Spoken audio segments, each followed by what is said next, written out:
মার্কিন president Donald ট্রাম্পের হুমকির পর বুধবার জাতির উদ্দেশ্যে ভাষণ দিয়েছেন ইরানের সর্বোচ্চ ধর্মীয় নেতা আয়াতুল্লাহ আলী খামেনি। খামেনি বলেছেন, আল্লাহর নামে শুরু করলাম, যিনি পরম করুণাময়, অতি দয়ালু। আমি বীর ইরানি জাতিকে সালাম জানাই। আমি প্রথমেই ইরানের মানুষের প্রশংসা করতে চাই। সম্প্রতি শত্রুরা আমাদের দেশের ওপর যে পরিস্থিতি চাপিয়ে দিয়েছে, তাতে আমাদের প্রিয় জাতি যে আচরণ প্রদর্শন করেছে তা অবশ্যই প্রশংসার দাবিদার। ইরানি জাতি দেখিয়ে দিয়েছে যে তারা সম্মানিত, সাহসী এবং সঠিকভাবে পরিস্থিতি বিশ্লেষণ করতে সক্ষম।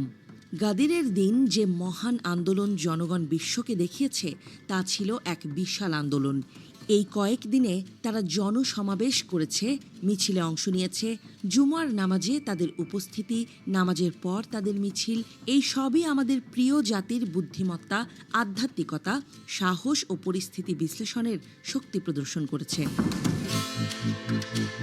আমি মহান আল্লাহর কাছে শুকরিয়া আদায় করি, যিনি এই ঈমানদার জাতিকে এমন আধ্যাত্মিক পার্থিব সক্ষমতা ও সম্ভাবনা দান করেছেন। আলহামদুলিল্লাহ।